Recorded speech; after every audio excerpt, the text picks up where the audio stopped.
Recently, we have seen in Kenya, in a highly populated region, a large rocket remnant has fallen to the ground. And earlier, we have come across news in 2024 that in Poland, a SpaceX Falcon rocket has landed to the ground, causing huge damage on the ground. And we have also come across a news that a Chinese rocket launched into the space has fallen very nearby to a highly populated region in Philippines. So these kind of news are often being repeated in the newspapers. We need to understand the underlying problem here is space debris or space junk. This space debris or space junk is defined by United Nations. In fact, space debris or space junk is nothing but it is all man-made objects, including fragments and elements in Earth orbit or re-entering the atmosphere, which are non-functional. It means that functional aspects of the satellite or rocket cannot be considered as space debris. They are only the non-functional parts which are present either in the low Earth orbit this way or which have re-entered into the atmosphere. They can be considered as space debris. And most of the space debris, once they re-enter the atmosphere, when they are gravitating towards the Earth, because of the intense speed and pressure, what will happen is they will burn up in the atmosphere. But these days, what is happening is some of the big rockets, rocket parts, even before they could achieve the velocity to burn up completely in the air, they are reaching the ground, causing huge damage on the ground. And the question naturally rises, who is going to be responsible for the space debris? And who is going to be liable for the space debris?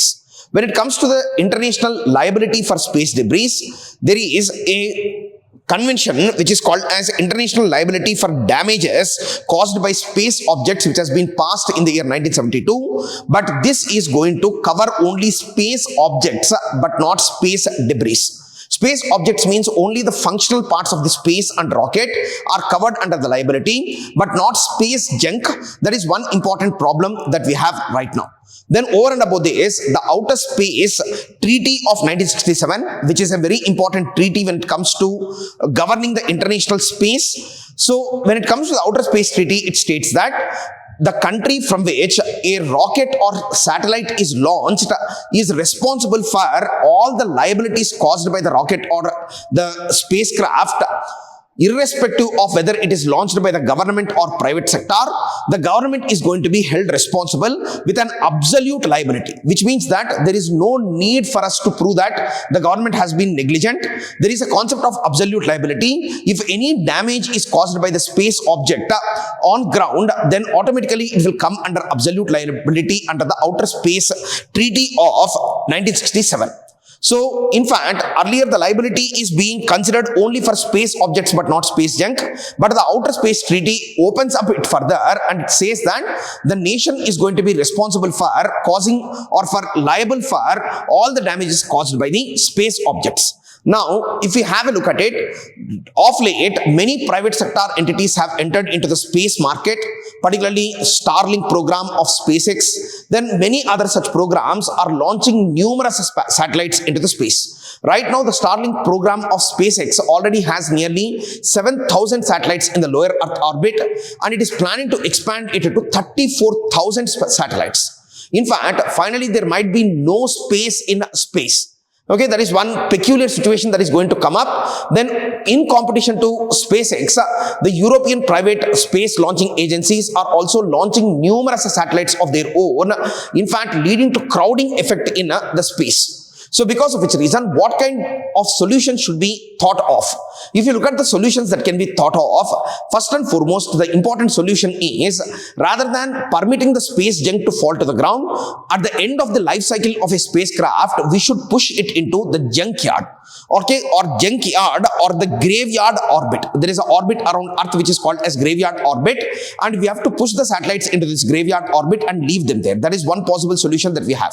Then the second possible solution that we have is, we can also in fact plan the re-entry of these space objects into the Earth atmosphere, and if they re-enter, we have to maneuver them so that they will not fall on any populous regions, and they will fall only in the regions which are present or only in oceans. If they fall, then they will not cause any damage to humanity. That is the second thing that we can do.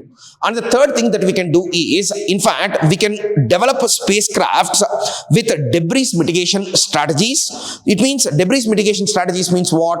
These are the strategies which in fact create very few debris, and the spacecraft, when it is reaching the ground, it will burn up in the air. This is one more strategy that we can follow, that is debris mitigation strategy. And apart from debris mitigation strategy, we in fact also should plan for controlled re-entries, that is maneuvering of the re-entry of the space vehicles. We have talked about it already.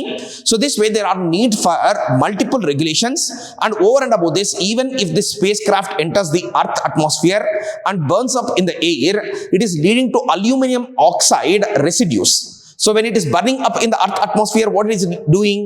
It is in fact emitting aluminum oxide residues, and these aluminum oxide residues, they are causing huge damage to the ozone layer, and they are causing ozone depletion too, which also needs to be further studied. And we should conduct space exploration, but it should be conducted in a sustainable manner, and giving scope for private greed in space exploration will cause more damage than good is one thing that we need to remember.